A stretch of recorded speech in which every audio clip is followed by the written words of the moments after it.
ईश्वरा सर्वांना चांगली बुद्धी दे, आरोग्य दे, सर्वांना सुखात आनंदात ऐश्वर्यात ठेव. सर्वांचं भलं कर, कल्याण कर, रक्षण कर, आणि तुझे गोड नाम मुखात अखंड राहू दे. सद्गुरुनाथ महाराज की जय.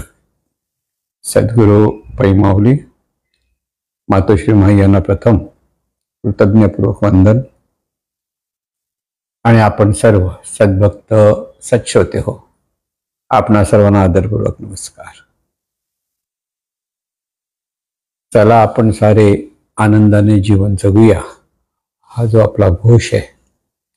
आणि त्यासाठी आनंदाने जगण्याच्या मागे अनेक अडथळे येऊ शकतात, अनेक घटना होऊ शकते.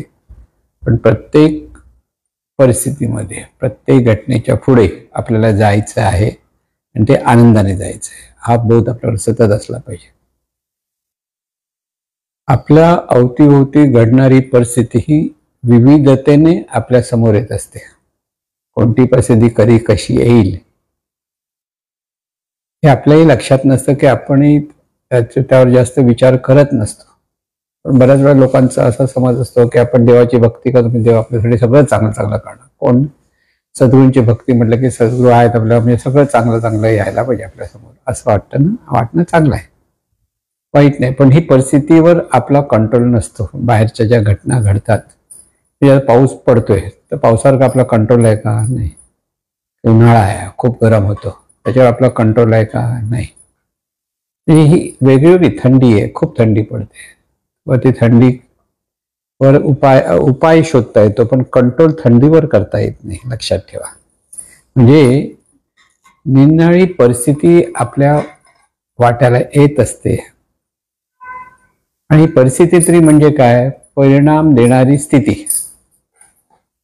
आपल्या समोर जे म्हणजे ही व्यक्ती सुद्धा एक स्थिती रूपाने समोर येते, किंवा काही अनेक माणसं किंवा समाज किंवा निसर्गात घडणाऱ्या अनेक गोष्टी, ह्या सगळ्या ज्या घटना आहेत त्या सगळ्या परिस्थितीच असते. म्हणजे आपल्या वाट्याला परिणाम देणाऱ्या त्या स्थिती असतात, विशिष्ट स्थिती. आणि ह्या स्थिती म्हणजेच परिस्थिती. म्हणून ह्या परिस्थितीचा स्वीकार करायचा असतो आणि तिला, त्याच परिस्थितीला सुरेख आकार देण्याचा प्रयत्न करायचा असतो. म्हणजे परिस्थितीवर आपला कंट्रोल नाहीये, पण परिस्थितीला सामोरं जाण्याची मनस्थिती आपल्याला असायला हवी, हे त्याच्यात शिकायचं आहे. लक्षात घ्या. जेव्हा येईल ती घटना, की येईल ती व्यक्ती, की येईल त्या काही वेगळ्या वेगळ्या परिस्थिती, त्या जेव्हा आपल्या समोर येतात, की आपल्या जीवनाच्या वाटचालीत घडतात, तर तिथे महत्वाचा मुद्दा असा असतो की ती परिस्थिती, तिला स्वीकारता आलं पाहिजे. आधी आपण स्वीकारत नाही ना, तिथेच दुःख किंवा राग, लोभ, मोह, मद, मत्सर सगळं सुरू होतं. स्वीकारलं, शांतपणे स्वीकारता आलं पाहिजे. म्हणजे स्वीकारणं फार महत्वाचं. स्वीकारलं तर तिथे दुःख नसतं. येईल ती चांगली परिस्थिती असेल ती स्वीकारायची असते, आणि वाईट परिस्थिती आहे, अनिष्ट परिस्थिती आहे, तीही आपल्याला स्वीकारता आली पाहिजे. कारण त्या परिस्थितीवर आपला ताबा नाही, लक्षात ठेवा. आपल्या कंट्रोलमध्ये खरं असतं ते आपली मनस्थिती आहे. परिस्थितीवर कंट्रोल करता येत नाही. वादळ वारा सुटलाय, नाही कंट्रोल करता येत आपल्याला. खूप पाऊस पडतोय, नाही कंट्रोल करता येत. तो आपोआप थांबेल तोपर्यंत थांबावं लागतं. वादळ वारा सुटलाय तर वादळ जाईपर्यंत आपण एका जागी सुरक्षित जागी, त्या वादळाचा फटका बसू नये म्हणून एका सुरक्षित जागी आपण जेव्हा बसून राहतो, ते खरं परिस्थितीला तोंड देणं असतं. म्हणजे ते जाऊन काही लढाया करायच्या नसतात, पण आपली सुरक्षा, आपलं सुख, आपली शांती आपल्याला ढळू द्यायची नाही, हे त्याच्या लक्षात आलं पाहिजे. म्हणून परिस्थितीचा स्वीकार, आणि त्या स्वीकार करून तिला सुरेख आकार देणं. म्हणजे परिस्थिती ही चांगली असते, अनुकूल असते, किंवा कधी वाईट असते किंवा प्रतिकूल असते, दोन्ही गोष्टी आहेत. अनुकूल असो किंवा प्रतिकूल असो, परिस्थितीचा स्वीकार केला म्हणजे परिस्थितीचा आढावा आपल्याला घेता आला पाहिजे की त्याच्यात आपल्याला त्या परिस्थितीला सामोरं कसं जायचं याचा विचार आपल्याकडे असला पाहिजे. तो जर विचार नसेल तर आपण दुःखी होतो की निराश होतो किंवा चिडतो, या सगळ्या विकार ते निर्माण होतात. आणि बरोबर परिस्थिती म्हणजे खूप मोठा घटना झाली तर परिस्थिती का नाही, क्षणाक्षणाला परिस्थिती आपल्या वाटायला येते, क्षणाक्षणाला. असं नाही वाट बघत बसायला नको आता परिस्थिती कोणती आली आहे. ती ज्या क्षणी आपलं मनस्थिती बिघडते ती परिस्थितीच असते. किंवा मनस्थिती कधी कधी आपल्याला सुधारले किंवा मनस्थिती आपल्या आनंदी असते, तिथेही परिस्थिती असते. कारण आपला स्वभाव म्हणजे मनुष्याचा जो स्वभाव आहे तो सतत बाह्य दृश्यांमध्ये त्याला गुंतणं आवडतं आणि बाह्य दृश्यांच्या गुंतण्यातून त्याच्याकडे भावना निर्माण होतात, विचार निर्माण होतात, उच्चार निर्माण होतात आणि आचार निर्माण होतात. म्हणजे देवाणघेवाण त्याची सतत चालू असते. तो सतत जी परिस्थिती येते की ज्या ज्या घटना घडतात त्याच्याशी तो इतका इन्व्हॉल्व होतो की त्या इन्व्हॉल्व होण्यातून त्याची मनस्थिती कधी सुधारत असते कधी बिघडते.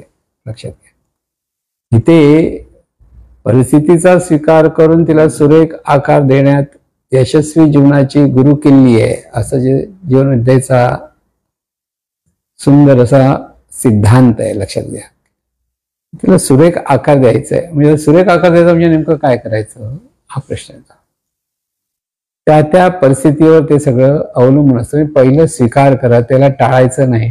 कोणत्या परिस्थितीला टाळायचं की लांबून पळायचं असा त्याचा अर्थ नाही. तर त्या परिस्थितीला आपल्याला सामोरं जावं लागतं आणि हे सामोरं गेल्यानंतर आपली मनस्थिती इतकी खंबीर असली पाहिजे की त्याच्यातून तिथे त्या परिस्थिती स्वीकार करून तिला सुरेख आकार द्यायचा. म्हणजे त्या परिस्थितीला सुरेख आकार द्यायचा म्हणण्यापेक्षा आपल्या मनस्थितीला सुरेख आकार द्यायचे. आता खूप पाऊस पडतो, पावसाला सुरेख आकार कसा देणार?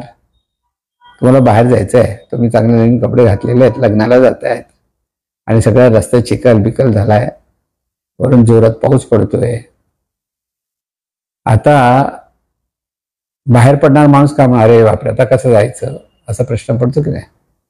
आता कसं जायचं मग ह्या करून मग त्रागा करतात, काही चिडतात, असं सगळं होतं.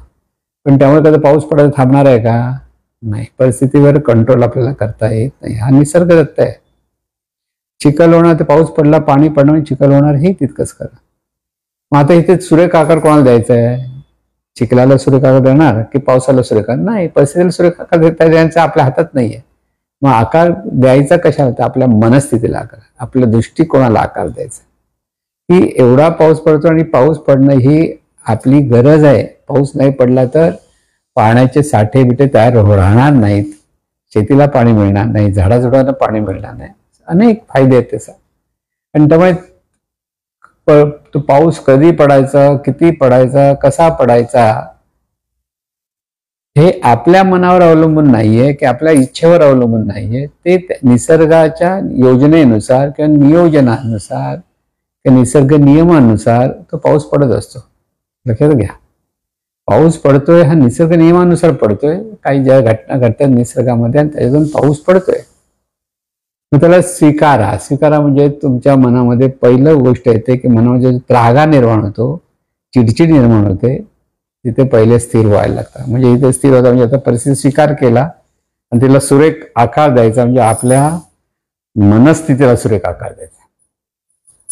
आपल्या मनस्थितीला आकार सुरेख दिला म्हणजे पाहण्याची जी आपली दृष्टी आहे ती दृष्टी आपल्याला प्राप्त करून घेता आली पाहिजे. कशी? सकारात्मकतेने. सगळे सकारात्मक दृष्टी आपल्याकडे असली पाहिजे. जे त्याच्यातून अधिक चांगलं कसं काय करता येईल, निर्माण कसं, अधिक चांगली गोष्ट, चांगला परिणाम आपल्याला कसा निर्माण करता येईल ह्याचं चिंतन पाहिजे. कळलं की नाही? आणि ह्याचं चिंतन करताना मग जे जोपर्यंत पाऊस पडतो आपल्याकडे छत्री नाही काही नाही तर आपण काय केलं पाहिजे? आपण शांतपणे घरी बसलं पाहिजे. हा स्वीकार आहे आणि स्वीकार म्हणून तो सुरेख आकार देणं आहे. आपल्याला तो त्रास होणार नाही. पण जायचंच आहे तर जायचं आहे म्हटलं तर आपल्याला गाडी हवी, रिक्षा हवी, जिथे आपला बिझनेस कमी होईल हा विचार करून तिथे परिस्थितीला सामोरं जायचंय. पण परिस्थितीचा स्वीकार करून तिला सुरेख आकार देण्याचं ज्याच्याकडे कौशल्य आहे, सुरेख आकार द्यायचा कसा मनाला सुरेख आकार द्या. मनाची दृष्टी ती सकारात्मकतेने पहा. तिथे त्रागा करण्याची काहीच आवश्यकता नसते. आणि तिथे तो आनंदाने जेव्हा आपण त्या गोष्टी स्वीकारतो तर परिस्थिती तशीच असते. पाऊस पडायचा तो पडतोच आहे, पण तुमची मनस्थिती मात्र आनंदाने भरलेली असली पाहिजे. लक्षात घ्या. म्हणून तिला सुरेख आकार देण्यात यशस्वी जीवनाचे क्रम. परिस्थितीनुसार चांगली परिस्थिती आली तरी सावध राहा. लक्षात घ्या. परिस्थिती आहे, सगळेजण तुमचं कौतुक करतात, सगळं करतात, मग हे सगळं लक्षात कोणाचं काय घ्यायचं. हे सगळं जे होतं ते जे इतर लोक मदत करतात की परमेश्वरी शक्तीचं कार्य आहे, त्याच्यामुळे ते सगळं चांगलं होत आहे हा विचार आपल्या मनात. इथे अहंकार येत नाही. म्हणजे परिस्थिती स्वीकार करून सावधपणे आपण त्या परिस्थितीला पॉझिटिव्ह म्हणजे मनस्थिती आपली पॉझिटिव्ह ठेवतो. आणि ती पॉझिटिव्ह ठेवतो त्याच्यामुळे आपल्याला मनाला शांती सुख समाधान मिळतं. म्हणून परिस्थिती तशी मनस्थिती ही सर्वसाधारण माणसांची रड आहे. अशी परिस्थिती झाली हो, असं झालं हो, तसं झालं हो, असं दुखतंय हो, असं बोलतोय हो, असे सगळी माणसं हेच सांगत असतात. असं असं झालं, त्या काळात असं झालं, ह्या काळात असं असं होतंय. हे सगळं परिस्थितीचं वर्णन ते सगळं करत असतात. आणि त्याच्यातून उद्विग्नता, निराशा, राग, द्वेष या सगळ्या भावनाच तिथे निर्माण होत असतात. मग तिथे स्वीकारला कसं म्हणताय, ते आपण स्वीकारला नाही म्हणून असं होतं. स्वीकारलं म्हणजे जसं आहे ते स्वीकारता आलं. हे निसर्गाचं चक्र आहे. निसर्गाच्या बाबतीत जर काही घडत असेल तर, आणि निसर्गाचं चक्र आहे त्यामुळे ते स्वीकारता आलं पाहिजे. त्याच्यासाठी उपाय शोधता आला पाहिजे. योग्य तो उपाय शोधून आपण त्या परिस्थितीला जेव्हा सामोरं जातो तेव्हाच तो परिस्थितीचा सुरेख आकार देण्यात यशस्वी जीवनाची गुरु किल्ली आहे. हे म्हणजे सुरेख आकार कोणाला दिला पाहिजे? मनस्थितीला. जशी मनस्थिती तशी परिस्थिती, जशी परिस्थिती तशी मनस्थिती, हा नियम आहे. परत परिस्थितीप्रमाणे मनस्थिती बदलते का? अगदी छान कौतुक सगळ्यांना होत असेल, सगळेजण तुमचं कौतुक करतायत, तुमचं नाव घेतायत, तुमच्या मनाला आनंद होतो किती कौतुक बघून. पण तिथे सावध राहिलं पाहिजे. कोणी कौतुक केलं तरी सावध राहा. आणि तिथे आपल्याला हे जे काही मिळतं हे परमेश्वरी कृपेमुळे मिळतंय, काही सद्गुरूमुळे मिळतंय. हा भाव आपल्याकडे जर ठेवायला लागलो तर आपण ती स्वीकारल्याचं योग्य तो निर्णय घेतो आणि त्याच्यातून मनस्थिती आपली व्यवस्थित राहत असते. म्हणून मनस्थिती सुधारा, परिस्थिती सुधरेल, असं पण एक अमृतविचार आहे. मनस्थिती बिघडली, परिस्थिती बिघडेल. मनस्थिती चांगली झाली, परिस्थिती चांगली होईल. आता हे याच्यात पण गुह्य काय, मनस्थिती महत्वाची आहे. मनस्थिती तुमची चांगली असेल ते येईल त्या परिस्थितीला तोंड देण्याचं सामर्थ्य तुमच्याकडे आहे. पण मनस्थिती जर आपली छोट्या मोठ्या गोष्टी जर बिघडत असेल तर ती परिस्थिती अधिक बिघडणार, अधिक आपल्या वाट्याला अनेक अनिष्ट गोष्टी येणार. हे सांगायला कोणी भविष्य वेता नको. लक्षात घ्या. सगळं काही आहे हे आपल्या विचारात आहे, आपल्या उच्चारात आहे आणि आपल्या आचरणात आहे. विचार आचरणातून आपण जे काही करत असतो कर्म, ते कर्म परत आपल्याकडे परिणाम घेऊन येत असतं. म्हणजे परत येतं त्या ती परिस्थिती असते आपल्या समोर ठाकते. आणि बरं बापरे, आता ह्यांना कसं घ्यायचं, कसं न्यायचं. आजकाल काही कोणी आपल्याबरोबर जर समजा पाळीव प्राणी असेल तर पाळीव प्राणी तुम्हाला कोण घ्यायला मागत नाही गाडीमध्ये. मग त्या अशा वेळेला पाळीव प्राण्याला न्यायचं कसं, इथून प्रश्न सुरू होतो. म्हणून ह्या सगळ्यांचा विचार आपल्याकडे असला पाहिजे की परिस्थितीचा नुसता स्वीकार केला म्हणजे स्वीकार करणं ही पहिली पायरी आहे. लक्षात ठेवा. पहिली पायरी स्वीकार करा. दुसरी पायरी काय, आपली मनस्थिती सुदृढ करा, मनस्थिती स्थिर करा. मनस्थिती स्थिर असेल तर परिस्थितीचा आढावा घेता येतो आपल्याला. या परिस्थितीतून आपल्याला काय नुकसान होणार आहे, काय आपला फायदा होणार, हा आढावा जर आपल्याला घेता आला तर तिथे परिस्थितीचा स्वीकार करणं असा त्याचा अर्थ आहे. आणि तिला सुरेख आकार देण्यात, म्हणजे त्याला सुरेख आकार देता पाहिजे. कशाला? परिस्थितीला नाही, मनस्थितीला. लक्षात घ्या. इथं गुह्य आहे. आपण म्हणतो परिस्थितीचा म्हणजे परिस्थिती स्वीकारली की आपण ती बदलायचा प्रयत्न करायचा म्हणजे सुरेख आकार द्यायचा नाही. तेवढं सामर्थ्य आपल्याकडे नाही. मग पाऊस पडतोय, खूप जोराचा पडतोय, त्याला थांबवण्याचं सामर्थ्य आपल्याकडे नाही. मग इथे नेमकं काय करायचं, आपली मनस्थिती कशी सुधरेल याचा विचार करा. पण मनस्थिती ती सुधारायला म्हणजे म्हणायला लागला तर जशी मनस्थिती तशी परिस्थिती, परत त्याचं उत्तर मिळतं. मग मनस्थिती सुधारली तर परिस्थितीकडे पाहण्याचा दृष्टिकोन सुधारतो. परिस्थितीचा दृष्टिकोन सुधारलं तर तिथून चांगले परिणाम मिळायला लागतात. परिस्थिती कशी असो, बदलेल न बदलेल लक्षात घ्या. बदलली तर उत्तमच, पण न बदलली तरी उत्तम, नेहमी लक्षात ठेवायचं. आणि त्याच्यातूनच आपल्याला स्थिर मनाने कसं पाहता येतील हे आपल्याला पाहता आलं पाहिजे. म्हणून मनस्थिती सुधारा, परिस्थिती सुधरेल, हे गुह्य आहे. की सगळ्या सुखदुःखाला कारण आपली मनस्थिती असते. आपण काही म्हणायचं जरासं लागलं का काही लागलं की दुःखी होतं, तेच सांगत बसतात ते दुःखी. पण ही सांगण्यातून मनस्थिती सुधरत नाही आणि परिस्थितीही सुधरत नाही. नेहमी लक्षात आपण मन मोकळं करतो, पण मन मोकळं करतो असं जेव्हा म्हणतो त्यावेळेला आपल्या मनामध्ये जी भीती आहे, राग आहे, लोभ आहे, हे सगळं तसंच तिथे असतं. मग मनस्थिती कशी सुधरेल हा प्रश्न आहे. मनस्थिती सुधारला पाहिजे आणि सुधारली पाहिजे मनस्थिती असं जेव्हा आपण म्हणतो त्यावेळेला तिथे ज्ञानाची आवश्यकता असते. ज्ञानाशिवाय मनस्थिती सुधारता येत नाही, लक्षात ठेवा. जिथे ज्ञान असेल आणि ते जेव्हा आपण आचरणात आणतो तेव्हा ती मनस्थिती आपल्याला पटकन सुधारता येते आणि त्याच्यातून आपल्याला अधिक आनंद घेता येतो. आणि हा महत्त्वाचा मुद्दा आपल्या लक्षात ठेवायचा आहे. आणि शेवटी हे आनंदासाठीच आहे, सुखासाठीच आहे. पण सुखासाठीच आनंदासाठी म्हणताना आपली कृती, आपलं कर्म हे निसर्ग नियमाशी सुसंगतच असलं पाहिजे. चढ लावलाय असला तर चालेल, नसलं तर चालेल, हा भानगड नाहीये. इथे परिस्थिती सुधारण्यासाठी मनस्थिती सुधारलीच पाहिजे की ती सुधारण्यासाठी आपल्याला ह्या सगळ्या गोष्टींचा अनुभव घ्यावा लागतो. कारण अनुभवातून माणूस शिकतो, हे लक्षात ठेवा. अनुभवाशिवाय हे तसं शिकता येत नाही. म्हणून स्वतःच आपण अनुभव घेतला की मनस्थिती सुधारते म्हणजे काय, मनस्थिती बिघडते म्हणजे काय, नेमकं काय होतंय हा विचार करा. आणि हा जेव्हा विचार आपण करायला लागतो त्यावेळेला आपल्याला उत्तर मिळायला लागतात. उत्तरं मिळणं हा महत्वाचा मुद्दा लक्षात. उत्तर आपल्याकडे असली पाहिजे. तर उत्तरं नसतील तर जीवन जगण्यात काही अर्थ नाही. म्हणून आपल्याला ही आपली मनस्थिती सुधारायची आहे. आणि ही मनस्थिती सुधारण्यासाठी सर्वात महत्वाचं म्हणजे आपला अहंकार आपल्याला दूर करता आला पाहिजे. हा अहंकार एका दिवसात किंवा 2 दिवसात दूर होणारा नाही, कळलं ना. हा अहंकार जो कमी होणार, या कमी होण्यासाठी सुद्धा साधना वर्ग घेतले जातात, लक्षात घ्या. साधना वर्गांचं महत्व तिथे येतं. जिथे साधना वर्ग आहे तिथे म्हणजे सरकारी हिशोबाने तिथे कार्य करण्याची मुभा त्या कार्यकर्त्यांना मिळावी, हा उद्देश प्रत्येकाने लक्षात ठेवायचा. सगळ्यांनी म्हणून तो विचार केला तर ही परिस्थिती जी अनिष्ट आहे ती पण आपल्याकडनं सुधारता येईल, त्याचाही चांगला पण आपल्याला घेता येईल. आणि म्हणून इथे एकच विचार बदला, नशीब बदलेल, ह्या सगळ्यांचे अर्थ एकच येतात.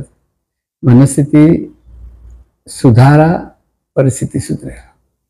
म्हणून परिस्थितीला सुधारायचा प्रयत्न करू नका. तिथे किती वेळ जरी आपण ही परिस्थिती सुधारण्याचा प्रयत्न केला तरी ऐकणारा हा तेवढाच शरणागत असायला हवा. जो ऐकणारा असेल तो इकडे तिकडे एक विचारतो प्रश्न आणि परत त्याचं लक्ष दुसरीकडेच. अशी बरीच मंडळी आहेत, विचारतात, विचारा म्हटलं प्रश्न विचारतात, म्हणजे विचारणं म्हणजे आपण हुशार आहोत हे दाखवतात एकाबद्दल. पण तिथे ज्या वेळेला आपण ह्या गोष्टींचा स्वीकार करतो आणि स्वीकार करून खंबीर मनाने त्याचं अवलोकन करतो, त्याच्यातून नेमकं काय झालंय हे पाहण्याचा प्रयत्न करतो, त्यावेळेला आपली परिस्थिती चांगली सुधारायला लागते. लक्षात, मनस्थिती सुधारली, परिस्थिती सुधारते. म्हणून परिस्थिती सुधारण्याची वाट बघू नका. तर मनस्थिती लगेच सुधारलेली असली पाहिजे किंवा नेहमीच्या विचार आचरणातून, साधनेच्या अभ्यासातून आपली मनस्थिती खंबीर करून घेता आली पाहिजे, मनस्थिती खंबीर असली पाहिजे. म्हणून प्रत्येक क्षणोक्षणी समोर येणारी व्यक्ती ही एक आपल्यासाठी परिस्थितीच असते.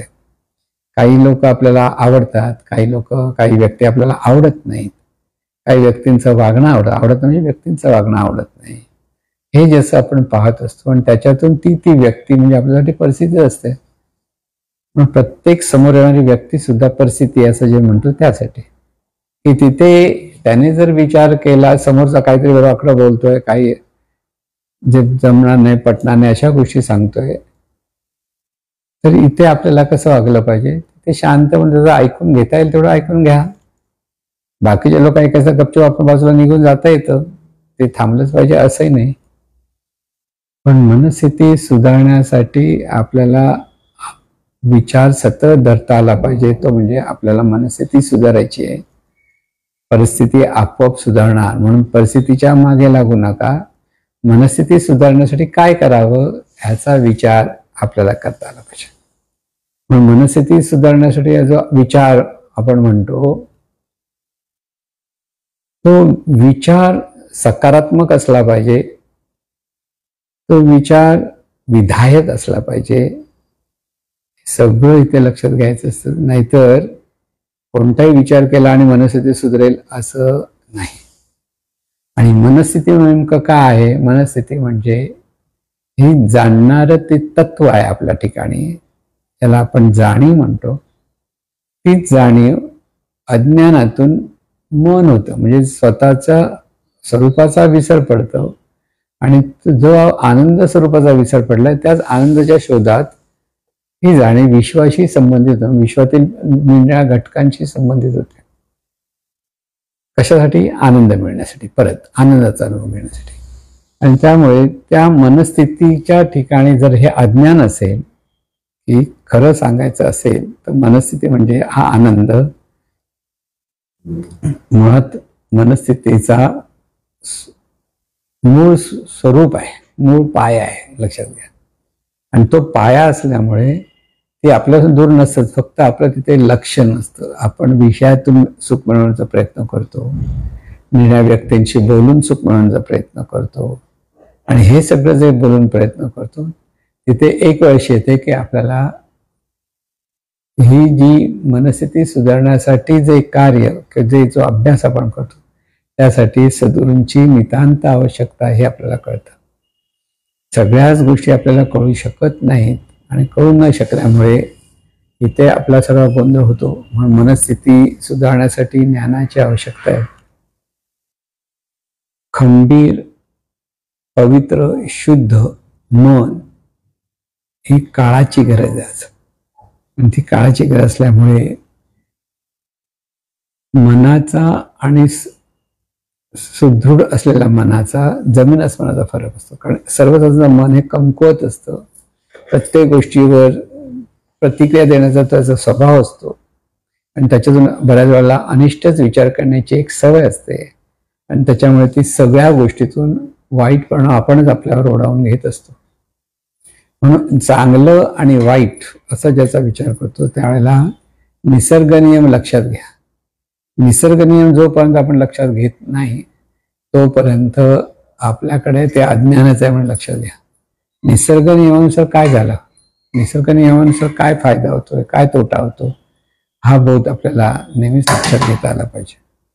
आणि हा जो नियमित लक्षात घेता घेता आपल्याला ही मनस्थिती सुधारायची आहे हे पक्क लक्षात घेता पाहिजे. शेवटी परिस्थिती सुधारायला धावू नका, तर पहिल्यांदा मनस्थिती सुधारून घ्या. आणि मनस्थिती सुधारल्यानंतर मग परत तो अभ्यास आपला जो आहे तो आपल्याला करता आला पाहिजे.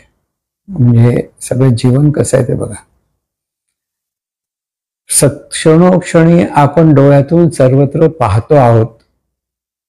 आता पाहतो आहोत तो काही वेळाने पाहण्याचं आपल्याला वाटतं तर बस झालं आता झोपूया अशी ज्या परिस्थिती येते त्यावेळेला आपण झोपायला जातो. म्हणजे दिवसभर अनेक परिस्थितींना सामोरं जाता जाता आपण कधी कधी थकून जातो असं आपलं वाटतं किंवा निराश होतो असं वाटतं. त्यावेळेला आपण ते परिस्थितीचा स्वीकार केलेला नाही हे लक्षात घ्या. आपल्याला परिस्थितीचा स्वीकार करायचा म्हणजे या सर्व गोष्टींचा स्वीकार करायचा. मग तिथे व्यक्ती असेल, निराळ्या घटना असतील, निराळे विचार असतील, त्या सगळ्यांचा आपल्याला उपयोग करून घेता आला पाहिजे. कारण हे जे सगळं जीवन आहे ते अथांग आहे, त्याचा थांग सुद्धा लागत नाही. पुढे काय होणार याची गॅरंटी आपल्याला माहीत नसते, पण चांगलंच होणार हा विचार आपण सतत मनाला देत राहिला तर त्याच्यातून आपल्याला चांगला परिणाम मिळतो की मिळणार हे लक्षात ठेवा. म्हणजे अगदी या छोट्या छोट्या गोष्टी आहेत, पण आपल्याला तिथे दुर्लक्ष असतं. पण लक्ष ठेवणं हे सुद्धा मनाचा खंबीरपणाचं लक्षण आहे. ज्याचं मन अस्थिर आहे तो खंबीरपणे ह्या सर्व गोष्टी स्वीकारू शकणार नाही आणि मग त्याच्या विरोधात परत इतर विरोधी पक्ष काही ना काही बोलत राहतात. त्या माणसाला वाटतं अरे चुकलंय की काय, आणि त्या चुकीचाच खळा म्हणजे काल्पनिक चुकीचा खळा आपल्या जीवनात आपण ओढावून घेत असतो. म्हणून हा सगळा जो अभ्यास आहे तो आपल्याला आनंदाने जगण्यासाठी. परत लक्ष द्या, सर्वांशी संबंधित राहा. जिथे चुकलाय ते त्याला चुकला म्हणून सांगायला घाबरू नका, पण सर्वांच्या समोर सांगायचं, त्याला हळूच सांगायचं हे सुधारून घेतो, इथे खरं सगळं चांगलं आहे. म्हणजे इथे आपल्याला प्रत्येक क्षणोक्षणी मनाला किती सावध ठेवलं पाहिजे हे लक्षात येतं. जसं दोरीवरती डोंबारीचा खेळ चाललेला असतो. डोंबारी मुलगी अगदी हातात लांब काठी घेऊन चालत एका टोकानं दुसऱ्या टोका दोरीवर चालत जाते. आपल्याला खूप आश्चर्य वाटतं, अरे कसं काय चालते, पण हा तो निसर्ग नियम आहे. ती काठी घेता तर बॅलन्स तिला करता आला तर ते व्यवस्थित होतं. हे करत असताना काही लोकांचा ध्वनीनाद चालू असतो किंवा गाणी बोलली जातात आणि ह्याच्यामुळे काय होतं, याहीमुळे सुद्धा मनाला उभारी येते किंवा मन स्थिर होतं, मन शांत असतं. आणि म्हणून त्यावेळेला आपल्याला परिस्थितीचा स्वीकार केला आहे हे लक्षात येतं. स्वीकार नाही केला तर आपण सतत दोष देत बसतो, दुःख करत बसतो, निराश होत जातो. हे पुन्हा पुन्हा लक्षात ठेवायचं. आणि म्हणून हा सगळा जो अभ्यास आहे तो आपला आपण करायचा, आपला आपण करता आलं. आपल्याला कसं बोलायचं, कसं वागायचं, कसा विचार करायचा हे सगळं आपल्याला शिकावं लागतं. नाहीतर आपण प्रतिक्रिया देऊन मोकळं होतो. वाटेल तशी कोणती प्रतिक्रिया जेव्हा आपण देतो समोरच्याला त्यावेळेला दशगुणाने अधिक त्याच्यावर त्या माणसावर परिणाम होत असतो. आणि म्हणून दशमुखी होतो. तसं बघायला जर त्याला प्राप्त झालं तर अगदी दशानन होतो, आणि प्राप्त नाही झालं तर जर समाधान असेल तर तो गजानन होतो. लक्षात ठेवा. आणि म्हणून हे जीवन आपलं अशा पद्धतीने आपण जगतो आहोत. जीवनाची सगळ्या परिस्थितीचा आपल्याला आढावा घेता आला पाहिजे. हे नेमकं कसं चाललंय, काय चाललंय, ह्या सगळ्या गोष्टीचा आढावा जर आपल्याला व्हायला लागेल तर सावधपणे आपण हे जीवन जगू शकतो. म्हणून मगाशी जे सांगितलं की डोंबारीची मुलगी की डोंबारी दोरीवर न चालताना काठीने आपला बॅलन्स करत करत ती व्यवस्थित चालते. तसं हे जीवन म्हणजे दोरीवरचं चालणं आहे. इथे आपल्याला बॅलन्स होऊन जीवन जगतं, म्हणजे कर्म करता आलं, बॅलन्स होऊन. बॅलन्स होऊन केलं तर सावध असाल, बॅलन्स होऊन नाही केलं तर तुम्ही बेसावध असाल. दोन्ही गोष्टी तिकडे जातात. सावध तो सदा सुखी आणि बेसावध तो सदा दुःखी. हा सगळा आपल्याला जीवनाचा प्रवास लक्षात घेता येतो. म्हणून आपल्या जवळची माणसं, लांबची माणसं, शेजारी पाजारी प्रत्येकाचा कळत न कळत आपण काहीतरी स्वभाव मनामध्ये धरलेला असतो. हा माणूस असा आहे, असा रागवतो की असा बोलतो की असा चिडतो. हे सगळं जेव्हा आपण विचार करतो तर हे सगळं लक्षात घ्यायचं असतं. त्याच्यात टीका नसते करायची, पण त्या माणसाशी आपण चांगले संबंध कसे ठेवतो ते ह्याचा विचार करा. आणि त्या विचारातून जीवन जगण्याचा अभ्यास आपल्याला करता आला पाहिजे. आणि मग तिथे आपल्याला सुख, शांती, समाधान सहज प्राप्त होतं. म्हणून असं हे सुख, शांती, समाधान सर्वांना प्राप्त हो ही सद्गुरुचरणी प्रार्थना. हे ईश्वरा सर्वांना चांगली बुद्धी दे, आरोग्य दे, सर्वांना सुखात आनंदात ऐश्वर्यात ठे. सर्वांचं भलं कर, कल्याण कर, रक्षण कर, आणि तुझे गोड नाम मुखात खंड राम दे. सद्गुरुनाथ महाराज की